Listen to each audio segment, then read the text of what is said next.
لله والصلاة والسلام على رسول الله أما بعد رب اشرح لي صدري ويسر لي أمري واحلل عقدة من لساني يفقه قولي رب زدني علما اللهم رب زدني علما. سیرت النبی صلی اللہ علیہ وسلم، تعمیر کعبہ اور آپ صلی اللہ علیہ وسلم کے ہاتھوں حجر اسود کا رکھا جانا۔ نبی کریم صلی اللہ علیہ وسلم جب 35 سال کے ہوئے تو قریش نے خانہ کعبہ کو دوبارہ بنانا چاہا، اس لیے کہ زمانے جاہلیت میں اسے ایک پست زمین میں پتھروں سے بنایا گیا تھا۔ اس کے ہر طرف سے پہاڑ تھے، اس لیے وہ ہر وقت سیلاب کے زد میں رہتا تھا۔ اسی وجہ سے قریش نے اس کے چاروں طرف ایک بند باندھ دیا تھا۔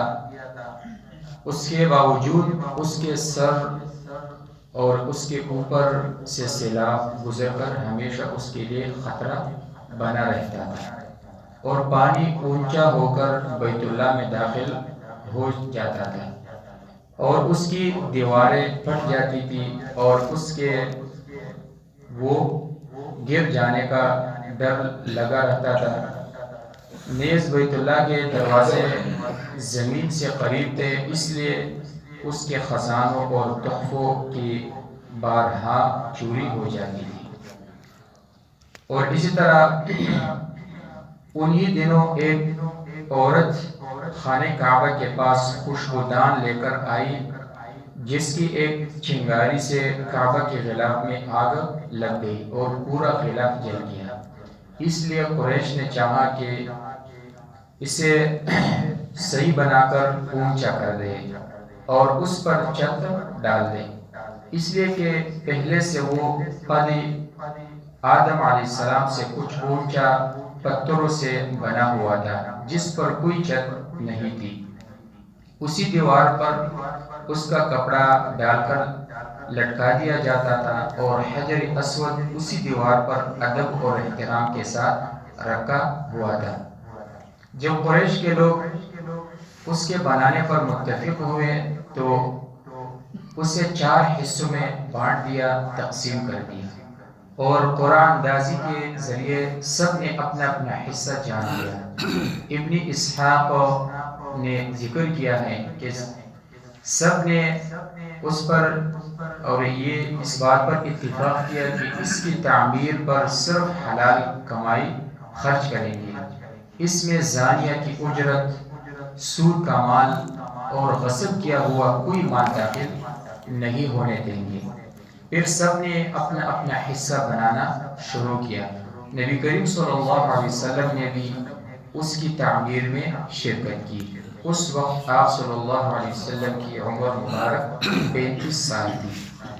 جب تمام لوگوں نے پہلے پرانی دیواروں کو گرانے کا ارادہ کیا تو سب سے پہلے ولید ابن مغیرہ نے ابتدا کی، جو ان میں سب سے زیادہ ہمت والا تھا، اس لیے کہ سب خائف تھے اور اس ڈر میں تھے کہ اگر انہوں نے کعبہ کو گرایا تو کہیں کوئی عذاب نہ ان پر نازل ہو جائے۔ ولید نے اسے گرانے شروع کر دیا کعبہ کو، اور یہ کہا کہ اے اللہ، اللہم لم یرد الا الخیر، اے اللہ تو ہمیں خوف زدہ نہ کرے، اللہم لم یرد الا الخیر، اے اللہ ہم نے بلائی کی نیت کی ہے۔ جب وہ اس کو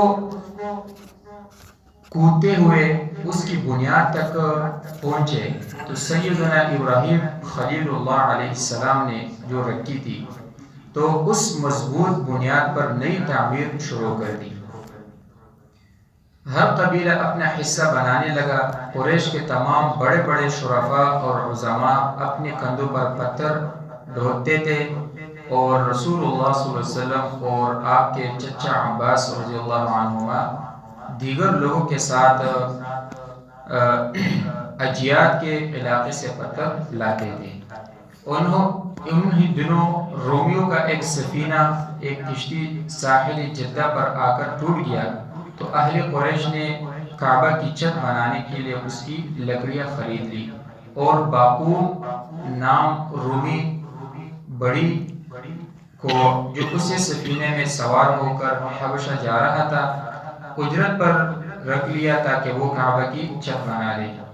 جب ان کا حلال پیسہ سیدنا اسماعیل علیہ السلام کی بنیادوں پر خانہ کعبہ کی تکمیل سے پہلے ختم ہو گیا تو انہوں نے حطیم والا حصہ کو نکال دیا جس کا طول 6 گز تھا، اور اس پر ایک چھوٹی دیوار بنا دی تاکہ پہچان لیا جائے کہ دیوار کے اندر کا حصہ کعبہ میں داخل ہے، اور دروازہ زمین سے اونچا کر دیا تاکہ کعبہ میں وہی شخص داخل ہو سکے جسے اس میں داخل ہونے کی اجازت دی جائے۔ نبی کریم صلی اللہ علیہ وسلم پتھر جوڑتے وقت ایک منقش کپڑا پہنے ہوئے تھے جس کا ایک حصہ آپ نے اپنے کندھے پر رکھ لیا تھا تاکہ پتھروں کی سختی سے محفوظ رہے۔ کپڑا چھوٹا ہونے کے سبب ایک بار آپ کی شرمگاہ کھل گئی تو آواز آئی، اے محمد صلی اللہ علیہ وسلم اپنی شرمگاہ ڈھانپ لیں۔ اس کے بعد کبھی بھی آپ صلی اللہ علیہ وسلم عریا نہیں دیکھے گئے۔ یہ المطالب العالیہ، یہ نمبر ہے 4266، اور اسی طرح صحیح بخاری میں 364 اور 1582 اور 3829، اور اسی طرح صحیح مسلم میں بھی 340۔ جابر بن عبداللہ رضی اللہ عنہ سے مروی ہے کہ آپ صلی اللہ علیہ وسلم کے چچا سیدنا عبداللہ عباس رضی اللہ عنہ نے آپ سے کہا تھا کہ اے بھتیجے، کیا ہی اچھا ہوتا ہے کہ تم اپنی ازار کھول کر اپنے کندھے پر ڈال لیتے۔ آپ صلی اللہ علیہ وسلم نے ایسا ہی کیا اور اسے کندھے پر ڈال لیا تو آپ صلی اللہ علیہ وسلم فوراً بے ہوش ہو کر گر گئے۔ اس دن کے بعد آپ کبھی بھی عریاں نظر نہ آئیں۔ جب دیوار 18 گز اونچی ہو گئی اور دروازہ زمین سے اتنا اونچا کر دیا گیا کہ بغیر سیڑھی کی وہاں تک چڑھنا مشکل ہو گیا، تو انہوں نے حجر اسود کو اس کی جگہ پر رکھنا چاہا۔ ہر قبیلہ نے کہنا شروع کیا کہ اسے ہم اٹھا کر اسی جگہ پر رکھنے کے زیادہ حقدار ہیں، اور اختلاف اتنا بڑا کہ جنگ کی نوبت آ گئی تو انہوں نے بالآخر اس بات پر اتفاق کیا کہ قریش کے سب سے عمر رسیدہ آدمی اس کا فیصلہ کرے۔ وہ آدمی خالد ابن ولید رضی اللہ عنہ کا چچا ولید ابن مغیرہ مخزومی تھا۔ اس نے فیصلہ کیا کہ جو آدمی بابی بنی شیبہ سے سب سے پہلے داخل ہوگا وہی ان کے درمیان فیصلہ کرے گا۔ اللہ کی مشیت سے سب سے پہلے نبی کریم صلی اللہ علیہ وسلم داخل ہوئے۔ جب لوگوں نے آپ صلی اللہ علیہ وسلم کو دیکھا، داخل ہوتے ہوئے دیکھا تو کہا یہ تو الامین آ گئے ہیں، ہم نے ان کے فیصلے پر راضی ہے۔ آپ صلی اللہ علیہ وسلم نے فرمایا تم لوگ ایک کپڑا لاؤ۔ انہوں نے حجر اسود کو اس کپڑے کے بیچ میں رکھ دیا، پھر سب سے کہا ہر قبیلہ کپڑے کا ایک کنارہ پکڑ لے۔ پھر سب نے مل کر اسے اٹھایا، اور جب حجر اسود کی جگہ پر پہنچے تو آپ نے اسے اپنے ہاتھ مبارک سے اس کی پہلی جگہ پر رکھ دیا اور اس کے اوپر سے کچھ تعمیر کر دی۔ یہ سیرہ ابن ہشام جلد نمبر 1 صفحہ نمبر 192 سے 197 تک۔ رب العالمین سے دعا ہے کہ صحیح معنی میری سمجھنے اور اس پر عمل کرنے کی توفیق عطا فرمائے۔ رب العالمین سے یہ بھی دعا ہے کہ وہ آپ سب کو رسول اللہ صلی اللہ علیہ وسلم کے تمام حقوق ادا کرنے، آپ کی اطاعت کرنے اور آپ صلی اللہ علیہ وسلم سے سچی محبت کرنے کی توفیق دے، اور روز قیامت ہمیں آپ صلی اللہ علیہ وسلم کی شفاعت اور آپ کے ہاتھوں مبارک حوض کوثر کا پانی نصیب کر لے۔